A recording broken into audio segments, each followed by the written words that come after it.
अध्याय श्लोक 17। काश्यश्च परमेश्वासः शिखण्डी च महारथः दृष्टद्युम्नो विराटश्च सात्यकिश्चापराजितः। काया रूपी काशी। पुरुष जब सब ओर से मन सहित इंद्रियों को समेटकर काया में ही केंद्रित करता है तो परमेश्वासः परम ईश्वासः माना परम ईश में वाह का अधिकारी हो जाता है। क्या मतलब है कि देखो, जैसे सत्संग में हम गुरुओं के मुख से सुनते हैं कि परमात्मा के रास्ते पर चलने के लिए जो साधन है, साधक के लिए जो मेन सबसे पहला साधन है वो क्या है? वो अपना शरीर ही, अपनी काया ही है। तो जब हम इस पे ध्यान देंगे, माना बाहर सब तरफ से अपने को समेटेंगे, तभी ना अपने शरीर पे भी ध्यान दे पाएंगे। जैसे ऐसे भी बोलते हैं कि अपना शरीर ठीक रखो ताकि तुम साधना कर सको। तो इतना बटा हुआ होता है इंसान का मन और इंद्रियां और वृत्तियां कि वो अपने शरीर को भी कई बार निग्लेक्ट कर देता है। तो यहाँ पे ये बात बताई जा रही है कि पुरुष जब सब ओर से मन सहित इंद्रियों को समेटकर, क्योंकि विषयों से समेटेगा, इंद्रियों को मन सहित समेट रहा है तो कहाँ से समेट रहा है? विषयों से समेट रहा है, संसार से समेट रहा है, तो वो भी जरूरी है क्योंकि जो शक्तियां हैं वो सारी बाहर बिखर जाती हैं। तो वहां से वापस लाके फिर अपने में ही जब केंद्रित करता है अपने आप को, तो परमेश्वासः माना परम ईश में वास का अधिकारी हो जाता है। तो कहने का मतलब है कि परमात्मा की तरफ बढ़ने के लिए सबसे पहली जो सुजागी वहां पे मिल रही है वो है कि अपने शरीर तक तो पहले वापस आए। ऑल्दो हमें शरीर से भी ऊपर उठना है इस आध्यात्मिक मार्ग में आखिर में जाकर के, लेकिन शुरुआत तो कहाँ से करेंगे? शरीर से करेंगे। तो बोला कि परम ईश में वास दिलाने में सक्षम काया ही काशी है। सक्षम काया, कैसी काया चाहिए? जो समर्थ हो, सक्षम हो, बल हो जिसमें, तो वही काशी है। कहते ना काशी में भगवान शिव का वास है, तो हमारे इस शरीर में भी भगवान शिव का वास है। पर कौन से शरीर में? किसी का कमजोर शरीर हो, बीमार शरीर हो, या मनोवैज्ञानिक रूप से कोई बीमार हो, तो वो शरीर, वो काया परमेश में कैसे वास दिलाएगी? तो इसीलिए कि बोला कि शरीर से, मन से अपने आप को स्वस्थ पहले बनाना बहुत जरूरी है, और स्वस्थ शरीर ही काशी बताया उन्होंने। काया में ही परमेश का निवास है। ये तो हम सुनते ही आ रहे हैं सत्संग में कि परमात्मा कहाँ है? वो तो हमारे भीतर ही है। बोलते हो ना, तुम मोको कहाँ ढूंढे रे बंदे, मैं तो तेरे भीतर ही हूँ। तो जब काया में ही उस परमेश का निवास है तो सबसे पहले हमें अपना ध्यान किस ओर ले जाना होगा? अपने शरीर काया की ओर ले जाना होगा।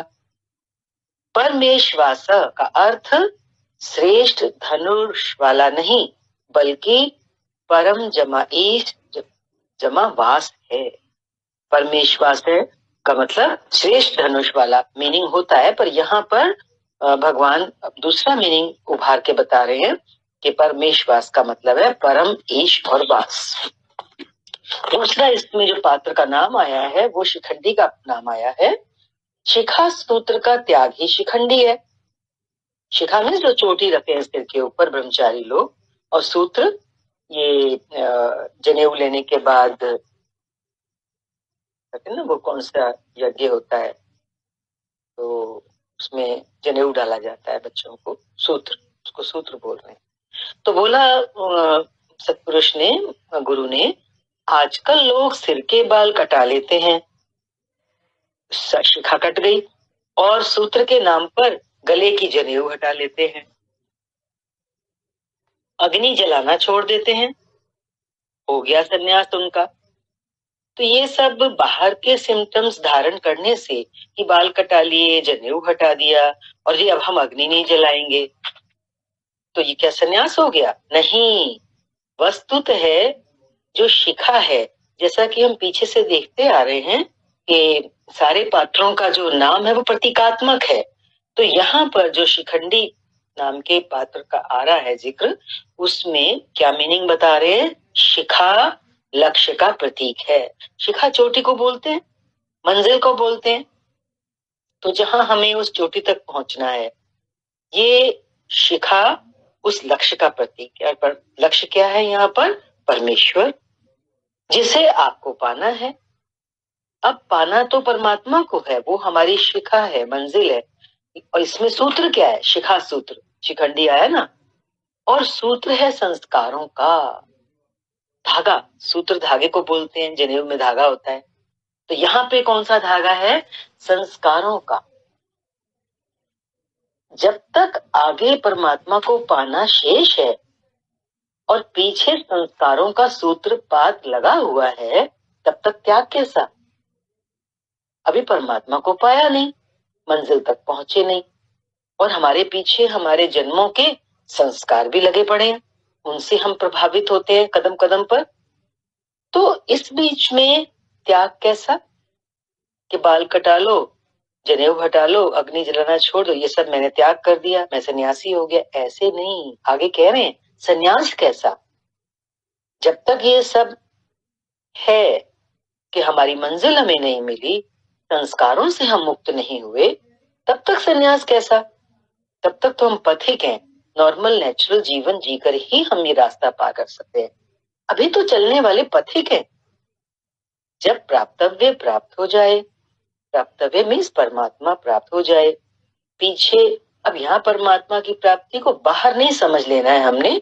वो हमारे ये अप्राप्त की, ये प्राप्त की प्राप्ति है, अप्राप्त की प्राप्ति नहीं है। तो सिर्फ वो ढका हुआ है हमारे अंदर। तो जब वो हमें पूरी तरह से दिखाई देने लगता है, उसकी झलक मिल जाती है, तो कह रहे हैं जब तक वो प्राप्त हो जाए, और नंबर 2, पीछे लगे हुए संस्कारों की डोर कट जाए। डोर से बंधे हुए हैं हम। बहुत अच्छा शब्द यूज कर रहे हैं, जैसे डोर बांधती है, डोर से पतंग बंधी हुई होती है, ऐसे ही हमारा भी अंतःकरण रूपी पतंग जो है वो डोर से बंधा हुआ है, संस्कारों की डोर से। तो जब तक हम उस बंधन में हैं, अपने संस्कारों के बंधन में हैं, वो हमारे पीछे लगे हुए हैं, तो ऐसी अवस्था में भ्रम सर्वथा, जब प्राप्तव्य प्राप्त हो जाए और पीछे संस्कारों की डोर कट जाए, जब ये दो काम हो जाएं, तो तब जाकर के ऐसी अवस्था में भ्रम सर्वथा शांत हो जाता है। भ्रम माना क्या? ये जगत जो है जिसको हम सच मान के बैठे हैं, यही तो बड़े में बड़ा भ्रम है। तब वो भ्रम शांत होगा। इसलिए शिखंडी ही, बहुत सुंदर लाइन आ रही है, ध्यान देने योग्य है, शिखंडी ही भ्रम रूपी भीष्म का विनाश करता है। पीछे आ चुका है कि भीष्म को किस प्रतीक का बताया था? भ्रम का प्रतीक बताया था। तो हमारा भ्रम कब दूर होगा? जब हम जो प्राप्तव्य है, जो शिखा है, मंजिल है, वहां पहुंच जाते हैं और सूत्र मीन्स संस्कार कट जाते हैं हमारे सारे, हम बिल्कुल निर्मल शुद्ध बुद्ध हो जाते हैं। तब वो बोल रहे हैं कि हमें उस परमात्मा की प्राप्ति होती है, तब हमारा भ्रम दूर होता है। इसीलिए शिखंडी को दिखाया है यहाँ पर, उसने भ्रम रूपी भीष्म का विनाश किया है। शिखंडी जो है, आगे बोल रहे हैं, चिंतन पथ की विशिष्ट योग्यता है। चिंतन पथ की योग्यता बता रहे हैं।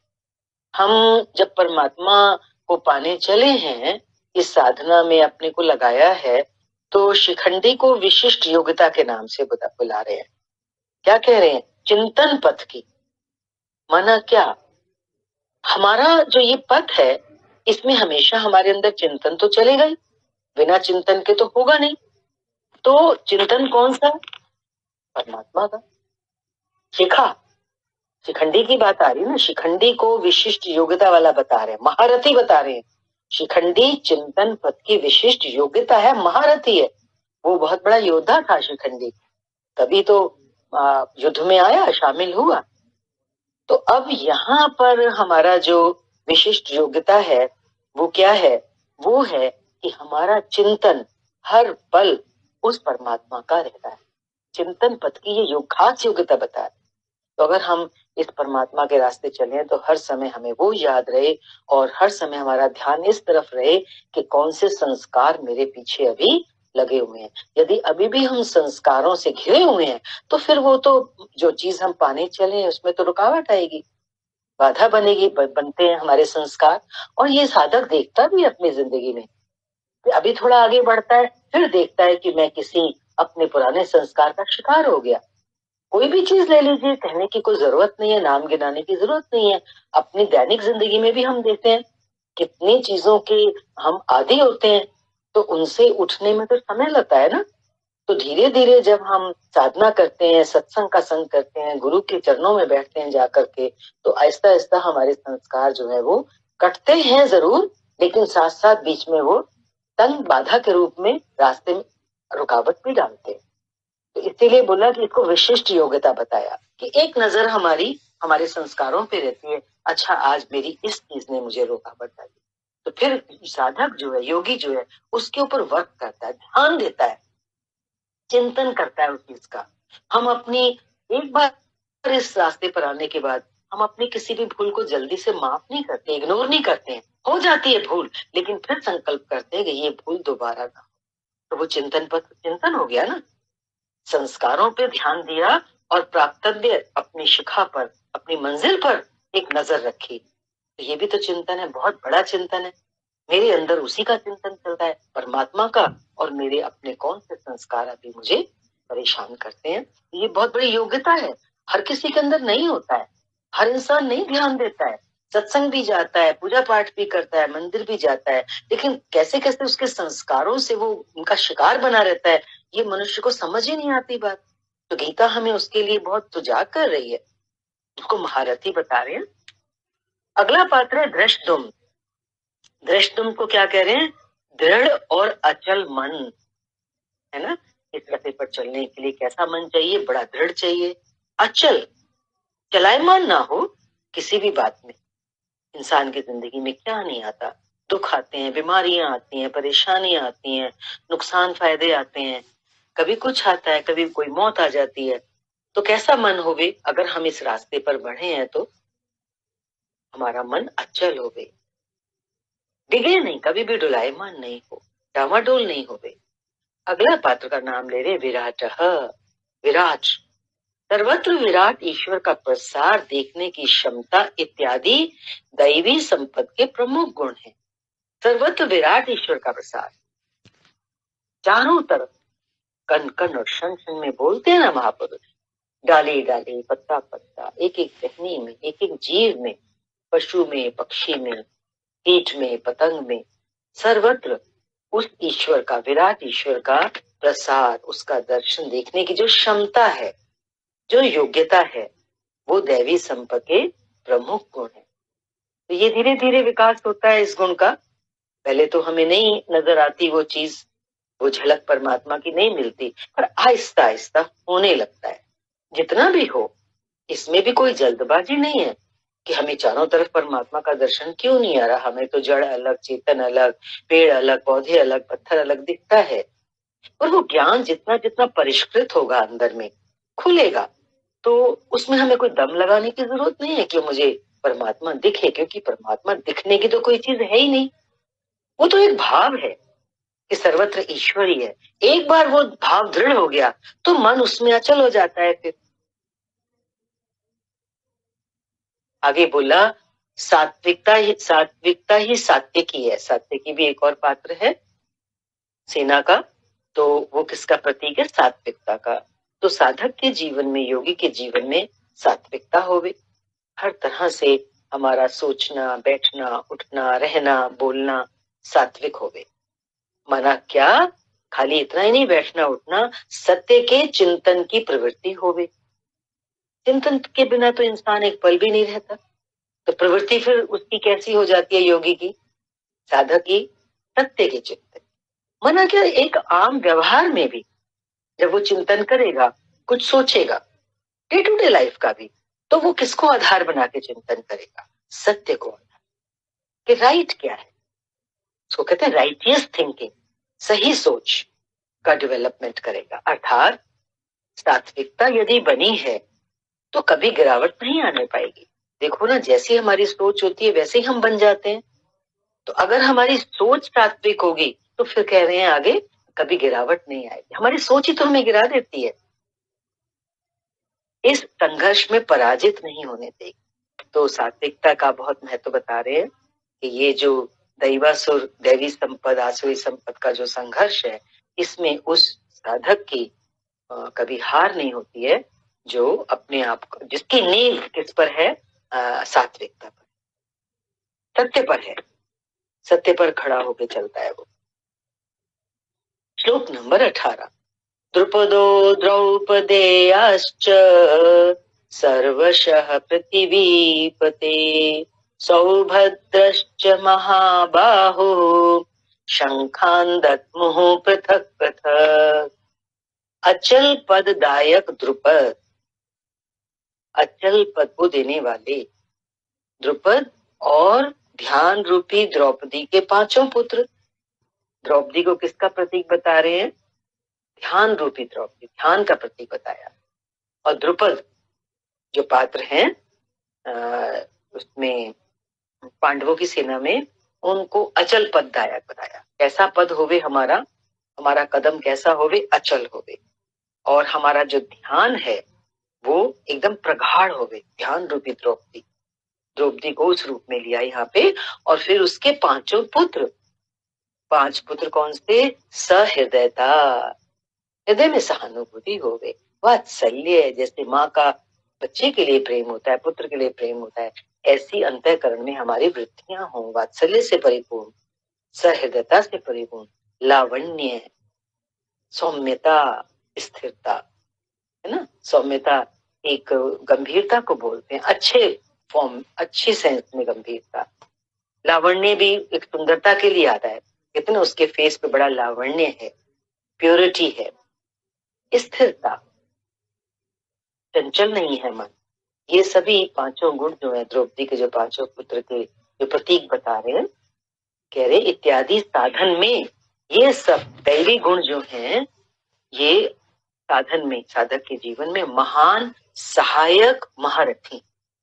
बार बार देखो, ये जितने भी पात्रों के नाम गिनवा रहे हैं, इनके आगे महारथी लगा रहे हैं। तो कहने का क्या मतलब है कि ये गुण ही मनुष्य के जीवन में महारथी का काम करते हैं। माना इन गुणों के सहारे अगर हम आगे बढ़ते हैं साधन पथ पर, तो ये महारथी हमें जीत दिलवाते हैं, हमारी विजय होती है यदि ये महारथी हमारी तरफ है। पांडवों की जीत हुई थी, तो ये सारे पात्र पांडव की फौज के गिनवाए जा रहे हैं। तो यदि ये हमारे जीवन में, हमारे अंतःकरण में इनका आविर्भाव हो जाता है, तो फिर हमारी जीत ही जीत है। कौन सी जीत? परमात्मा को पाने की। इसके बाद बोला तथा बड़ी भुजा वाला अभिमन्यु। अभिमन्यु की ना भुजाएं बहुत बड़ी बड़ी, वो भी बहुत बल और विजय का, जीत का, पराक्रम का प्रतीक है, बड़ी भुजाएं। इन सब ने पृथक पृथक शंख बजाए। द्रुपद ने और इसने, अभिमन्यु ने, सबने अलग अलग शंख बजाए। भुजा कार्य क्षेत्र का प्रतीक है, भुजा कार्य क्षेत्र का प्रतीक है। जब मन भय से रहित हो जाता है तो उसकी पहुंच दूर तक हो जाती है। कभी कभी बहुत शक्तिशाली व्यक्ति भी अगर भयभीत होता है ना, तो जो करने योग्य चीज होती है, काम होता है, वो नहीं कर पाता, क्योंकि डर उसको जकड़े हुए है। तो डर मनुष्य का एक कमजोरी का बहुत बड़ा कारण बन जाता है। तो क्या बोला कि मन का भय से रहित होना बहुत जरूरी है, क्योंकि जिसका मन भय से रहित हो गया, कह रहे हैं उसकी पहुंच दूर तक हो जाती है। मना क्या, वो दूर तक प्राप्तव्य जो मंजिल है, उस जो दूर है मंजिल, उसको प्राप्त कर सकता है। फिर उसके लिए वो दूर नहीं रहती, क्योंकि उसकी पहुंच बढ़ जाती है। तो ये सब बताया यहाँ पर पात्रों के नाम से। तो साधक को कैसा होना है? अभय होना है। अर्जुन जैसे बताया कि वो महारथी है, उसकी भुजाएं बहुत बड़ी हैं, जो कि बलाबल का और विजय का प्रतीक है, संदेश देती हैं। ऐसा ही हमारा जीवन भी हो। हे राजन, इन सब ने अलग अलग शंख बजाए। अलग अलग शंख बजाने से क्या है? जब ये मतलब है कि जब ये गुण हमारे अंदर जन्म लेते हैं, तो हर एक गुण, हर दैवी गुण कुछ ना कुछ दूरी तय कराता है। कभी कोई गुण हमें कितना थोड़ा आगे ले जाएगा, फिर दूसरा गुण हमें थोड़ा सा और आगे ले जाएगा। तो सभी का अपना स्थान है साधक के जीवन। सभी दैवी गुण जो है वो कुछ ना कुछ दूरी तय कराते हैं, सभी तय कराते हैं, इसलिए इनका पालन आवश्यक है। आहिस्ता देखते चलें कि ये सब गुण हमारे अंदर प्रवेश कर रहे हैं, इसलिए इनके नाम गिनाए बताने का जो मकसद है वो यही है।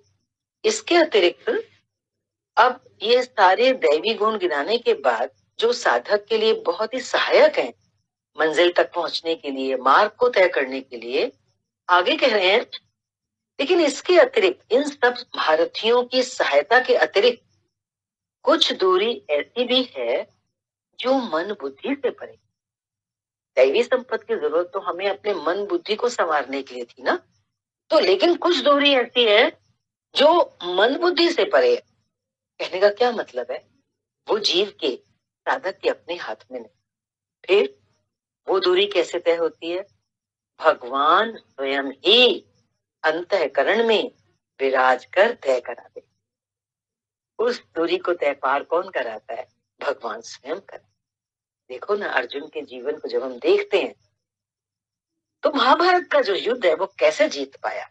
अगर भगवान कृष्ण साथ ना होते, उसके साथ ही ना बनते। उन्होंने रथ को संभाला, अर्जुन की बागडोर अपने हाथ में ली, तभी ना हुआ। नो डाउट कि वो बहुत महान योद्धा था, उसके जैसा उस जमाने में कोई योद्धा नहीं हुआ, फिर भी देखो भगवान के बिना तो ना बात बन पाई। भगवान स्वयं ही अंतःकरण में विराज कर तय कराते हैं। साधक के लिए ये बहुत अच्छा एनकरेजमेंट है, प्रोत्साहन है कि जहां मैं कहीं हार भी जाऊंगा, थक भी जाऊंगा, या जो मेरे बस में नहीं होगा, तो वो भगवान स्वयं उतर के आके मेरा काम पूरा करेंगे। यही तो समर्पण है और यही तो प्रेम है परमात्मा के प्रति, यही भक्ति है। इधर दृष्टि बनाकर आत्मा से खड़े हो जाते हैं, दृष्टि बनाकर आत्मा से खड़े हो जाते हैं, मतलब अंदर हमारी आत्मा में ऐसा ज्योत जलाते हैं, हमारी आत्मा को इतना उज्जवल कर देते हैं कि हमारी दृष्टि वैसी बन जाती है, हमें वही वो नजर आता है जो भगवान हमें दिखाना चाहते हैं। दृष्टि बनकर खड़े हो जाते हैं आत्मा से, मना हमारे भीतर प्रवेश करके दृष्टि बनकर खड़े हो जाते हैं, मानो जैसे उनकी आंखों से ही हम देख रहे हैं, ये हमारी जन्म की आंखें नहीं देख रही। आता है ना उसमें भी, युद्ध में, महाभारत के युद्ध में, कि अर्जुन जीत थोड़ी सकता था अगर भगवान उसके साथ ना होते। यही है ना दृष्टि बनकर खड़े होना, और सामने स्वयं खड़े होकर अपना परिचय करा लेते हैं। माना क्या, भीतर भी वो हैं और जब बाहर भी वो हैं, बाहर स्वयं खड़े होकर अपना परिचय कराते। क्या मतलब हुआ देखो इसका, बाहर स्वयं खड़े होकर? गुरु कौन है? गुरु बाहर है ना, सामने है ना, तो स्वयं खड़े होकर वही ईश्वर, वही परमेश्वर गुरु के रूप में सामने आते हैं और अपना परिचय कराते हैं। पीछे गीता में भी आया है कि ईश्वर परमात्मा ने खुद बोला है, भगवान कृष्ण ने, कि महापुरुषों को, सत्पुरुषों को तो मेरा ही साक्षात रूप जान। तो साक्षात रूप जब गुरु को बता दिया तो क्या मतलब है, सामने कौन है? सामने तो गुरु ही है, आंखों से तो हम उसी को देख सकते हैं, और फिर वो वही परिचय कराते हैं हमारा परमेश्वर से, ईश्वर से। बहुत सुंदर है कि भीतर भी वो प्रवेश हमारी आत्मा से हमको प्रेरित करते हैं, आत्मा में वो विराजमान हो जाते हैं और प्रेरणाएं देते हैं। आत्मा से खड़े होकर क्या मतलब है, अंदर से प्रेरणा देते हैं, अंदर से आवाज देते हैं, चलाते हैं, दृष्टि ऐसी बना देते हैं, इधर दृष्टि बनकर हमारी दृष्टि को वो बनाते हैं वैसा जैसा हमारे लिए अनुकूल होता है इस मार्ग पर चलने की। तो ये ईश्वर की और गुरु के रूप में उसकी, ईश्वर की बहुत बड़ी कृपा होती है जीव के ऊपर जब वो इस रास्ते पर चलना चाहता है। श्लोक नंबर 19। सघोषोधार्तराष्ट्राणाम् हृदयानि व्यदारयत् नभश्चापि पृथिवीं चैव तुमुलो व्यनुनादयन्। उस घोर शब्द ने, जो ये शंख बज रहे हैं, उन शंखों के शब्द ने आकाश और पृथ्वी को भी शब्दायमान करते हुए उन अपने घोष से जो शब्द निकला उसको गूंजते हुए, पृथ्वी और आकाश को गुंजायमान करते हुए धृतराष्ट्र पुत्रों के हृदय विदीर्ण कर दिए। धृतराष्ट्र पुत्रों के हृदय विदीर्ण हुए, से चीर दिया हो, डरा दिया हो। आगे कह रहे सेना तो पांडवों की ओर भी थी, किंतु हृदय विदीर्ण हुए धृतराष्ट्र पुत्र। दैवी संपत्ति के सामने जो आसुरी संपद है डर जाती है। कहने को देखने को कभी लगती है बहुत हावी होती है, जो दुर्गुण होते हैं मनुष्य के ऊपर, लेकिन जब घोषणा करती है दैवी संपत्ति किसी जीव के अंदर माना क्या जन्म लेनी शुरू करती है, तो फिर इन आसुरी अवगुणों का जो है कोई, कहते हैं ना, कोई उनका अपना स्थायित्व नहीं रहता। धीरे धीरे जैसे उनको एक घुटन होती है, या कहो कि वो विदीर्ण होने लगते हैं। घुटन होने से मतलब उनका कलेजा जैसे विदीर्ण कर रहा हो कोई, उनकी शक्ति घटने लगती है आसुरी संपत्ति। तो अभी तो खाली शंख ही बजे, घोषणा ही हुई है, तो ही देखो जैसे उनके ऊपर कितना असर हुआ इस चीज का। तो कहने का तात्पर्य ये कि जब भी जीव इस रास्ते पर बढ़ता है तो उसके अंदर जन्म जन्मांतर के जो आसुरी अवगुण होते हैं वो अपने आप हिलने लग जाते हैं, हृदय विदीर्ण हो गए उनके। बोला पांडवों की ये तो सेना तो पांडवों की ओर भी थी, उनको तो नहीं ऐसा लगा। वस्तु है पांचजन्य, दैवी शक्ति पर आधिपत्य, अनंत पर विजय, अशुभ का शमन और शुभ की घोषणा। दैवी शक्ति पर आधिपत्य और अनंत पर विजय। दैवी शक्ति तो वही हो गई दैवी संपद, और अनंत क्या हो गया परमेश्वर, अनंत पर विजय और अशुभ का शमन और शुभ की घोषणा धारावाही होने लगे। जब ये हमारे अशुभ मीन्स जो हमारे बुरे कर्म होते हैं उनका सर्वनाश होता चला जाता है और शुभ कर्म हमारे जीवन में बढ़ने लगते हैं, अशुभ की समाप्ति और शुभ की जब घोषणा होने लगती है, शंखों के माध्यम से किसकी घोषणा हो रही है, शुभ की घोषणा हो रही है। तो धीरे धीरे क्या होता है, शुभ कर्मों में ही इंसान अपनी रुचि रखता है। तो जितना जितना वो शुभ की ओर बढ़ता है तो दैवी संपत्ति अर्जित होती जाती है, उसका अर्जन होता है। और फिर धीरे धीरे क्या होता है कि दैवी शक्ति पर अपना आधिपत्य हो जाता है, और दैवी शक्ति पर आधिपत्य होने के बाद अनंत पर विजय, उस परमात्मा की प्राप्ति है। तो धारावाही जब ये होने लगे, जब जीवन में इसका क्रम बन जाए जो टूटे नहीं क्रम, अशुभ का शमन और शुभ की घोषणा, शुभ बढ़ने लगता है, तो क्या कह रहे हैं, जब ये धारावाही होने लगे, रुके नहीं, कहीं टूटे नहीं धार, तो कुरुक्षेत्र आसुरी संपत्ति यानी कि बहिर्मुख प्रवृत्तियों का हृदय विदीर्ण हो जाएगा। तो जब साधक की साधना, जब जीव जो है इस रास्ते पर लगातार चलता है, निरंतरता उसके जीवन में होती है, तत्परता होती है कि वो एक पल भी प्रमाद नहीं करता, तो तब वो कह रहे हैं कि जो बहिर्मुख प्रवृत्तियां हैं वो विदीर्ण होने लगती हैं और उनका बल शनै शनै क्षीण होने लगता है।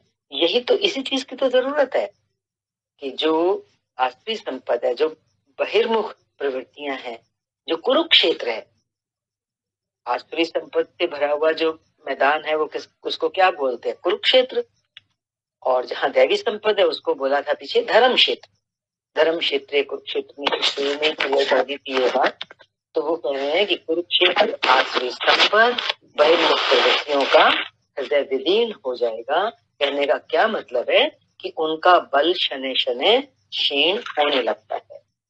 सर्वथा सफलता मिलने पर, और जब पूरी तरह सफलता मिल जाती है तो मोहमयी प्रवृत्तियां सर्वथा शांत हो जाती, हमेशा हमेशा के लिए मोहमयी प्रवृत्तियां शांत हो जाती हैं। श्लोक नंबर 20 और 21। अथ व्यवस्थितान् दृष्ट्वा धार्तराष्ट्रान् कपिध्वजः प्रवृत्ते शस्त्र संपाते धनुरुद्यम्य पांडवः ऋषिकेशं तदा वाक्यम् इदमाह महीपते। अर्जुन उवाच सेनयोरुभयोर्मध्ये रथं स्थापयमेच्युत। संयम रूपी संजय ने अज्ञान से आवृत मन को समझाया कि हे राजन, अज्ञान से आवृत किसका है मन? धृतराष्ट्र का। मोह किसका है? मोह से ग्रस्त है। और अज्ञान मीन्स उनकी जैसे दृष्टि नहीं है, अंधे हैं, जो प्रतीक है अज्ञान का। तो ऐसे अज्ञान से आवृत मन को, मोह की दलदल में फंसे हुए मन को कौन बता सकता है? संयम रूपी संजय। माना कौन सा मन? संयम रूपी मन। ऐसे गुरु की हमें जरूरत होती है जो हमारे अज्ञान के आवरण को हमारे मन से हटा सके। तो उन्होंने क्या बोला संयम रूपी संजय ने कि हे राजन, इसके उपरांत, इसके बाद कपिध्वज, माना कपिध्वज किसके लिए आ रहा है? वैराग्य रूपी हनुमान। बोला वैराग्य रूपी हनुमान, वैराग्य ही ध्वज है। दैवी संपत्ति का झंडा क्या हो सकता है? हैं? वैराग्य। वैराग्य बिना तो कैसे अर्जित करेंगे हम? क्या बोला? जिसका वैराग्य ही ध्वज है, जिसका आगे दिया है का मीनिंग, ध्वज राष्ट्र का प्रतीक माना जाता है। कुछ लोग कहते हैं कि जो रथ के ऊपर ध्वजा थी, जो झंडा था, वो ध्वजा चंचल थी, इसलिए उसको कपिध्वज कहा गया। क्योंकि बंदर को कपि बोलते ना, कपि चंचलता का प्रतीक होता है, तो वो बोले शायद इसलिए ध्वजा चंचल थी, इसलिए कपिध्वज कहा। किंतु नहीं, यहाँ कपि साधारण बंदर नहीं, स्वयं हनुमान थे। स्वयं हनुमान यहाँ मौजूद है। कैसे? किस रूप में? वो बोल रहे हैं जिन्होंने मान अपमान का हनन किया था। हनन, हनुमान, हनन किया है मान जिसने अपना। हनन मीन्स खत्म कर दिया है। जिन्होंने मान अपमान का हनन किया था, सममानी निरादर आदर ही, आदर निरादर में बराबर जिसकी मनस्थिति हो, प्रकृति की देखी सुनी वस्तुओं से, विषयों से राग का त्याग ही वैराग्य है। अतः वैराग्य ही जिसकी ध्वजा है। तो दैवी संपत्ति पांडवों की जो सेना है, उनकी जो ध्वजा है, वो उसके ऊपर क्या बना हुआ है? कपिध्वज। माना वैराग्य ही हमें आगे लेके जाता है। हमारा झंडा, कौन सा झंडा ऊंचा रहे जीवन में? वैराग्य का झंडा ऊंचा रहे। जब जब भी कहीं हमारा मन राग से अटके तो तुरंत हम उसको इस तरफ लेके जाएंगे, मोड़ेंगे राग से वैराग की ओर। अपने ही मन को खुद समझाएंगे, अरे क्या पड़ा इन बातों में, राग से क्या मिला? दुख के सिवाय तो कुछ नहीं मिलता राग से। तो जब उसके दोषों को दिखाते हैं, संसार के विषयों में तो राग होता है, तो राग कैसे जाएगा? जब दोष गिनवाते हैं अपने मन को, कमियां दिखाते हैं, उनके नुकसान बताते हैं, तो अपने आप ही आहिस्ता आहिस्ता वैराग्य होने लगता है कि ये भी पाया, ये भी किया, तो क्या परिणाम हुआ? हर चीज में परिणामों को पकड़ते हैं। तो फिर देखते हैं अपने हाथ तो कुछ ना लगा। मनुष्य सारी उम्र राग करके, मोह करके जिस समय जाता है, वो तो चला गया, देखने वाला समझ सकता है उसके जाने से कि देखो ये क्या लेके गया। तो अपने आप ही हमें समझ आएगा। फिर जीते जी हमें इस बात को समझना है, जब कोई ना लेके गया, राग राग राग करके क्या मिला उसको? गया तो खाली हाथ। तो वो समझ हमारे को वैराग्य की ओर लेके जाती है। बोला कि प्रकृति की देखी सुनी वस्तुओं से, विषयों से राग का त्याग ही वैराग्य है। अतः वैराग्य ही जिसकी ध्वजा है। उस अर्जुन ने व्यवस्थित रूप से धृतराष्ट्र पुत्रों को खड़े देखकर शस्त्र चलने की तैयारी के समय धनुष उठाकर ऋषिकेशम, जो हृदय के सर्वज्ञाता हैं, उन योगेश्वर श्री कृष्ण से ये वचन कहा। अर्जुन ने क्या कहा? हे अच्युत, जो कभी च्युत नहीं होता अपने स्थान से, अपने संकल्प से, हे अच्युत, मेरे रथ को दोनों सेनाओं के बीच खड़ा करिए। यहां सारथी को दिया गया आदेश नहीं है,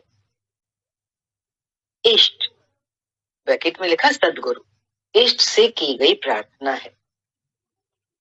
मना जो भक्त है, जो साधक है, वो जब गुरु के पास जाता है तो क्या पाता है? अपने आप को इन दोनों तरह की संपदाओं को, गुणों और अवगुणों के बीच में अपने आप को घिरा हुआ पाता है। तो जब गुरु मिलते हैं तो वो इसका जो दृश्य है दैवी और आसुरी संपद का, वो स्पष्ट रूप से देखना चाहता है। क्योंकि जब तक हम स्पष्ट रूप से अपनी आसुरी संपद को भी जानेंगे नहीं कि मेरे अंदर ये मैल पड़ा हुआ है, ये मल है जिसको मुझे धोना है, तो तब तक हम उस पर वर्क कैसे करेंगे? इसीलिए अर्जुन भी यहाँ पर प्रतीकात्मक रूप में क्या कह रहा है कि दोनों सेनाओं के बीच में कौन सी सेनाएं हैं? दैवी संपद और आसुरी संपद के बीच में मेरी रथ को लेकर लिए। तो ये आगे बोल रहे हैं कि ये आदेश नहीं है, ये तो गुरु की प्रार्थना है, किस लिए खड़ा करें? यावदेता निरीक्षे हम योद्धु कामानवस्थितान् कैर्मया सह योद्धव्यमस्मिन् रणसमुद्यमे। क्या चाहता है अर्जुन? अपने रथ को बीचम बीच ले जाकर के क्या करना चाहता है?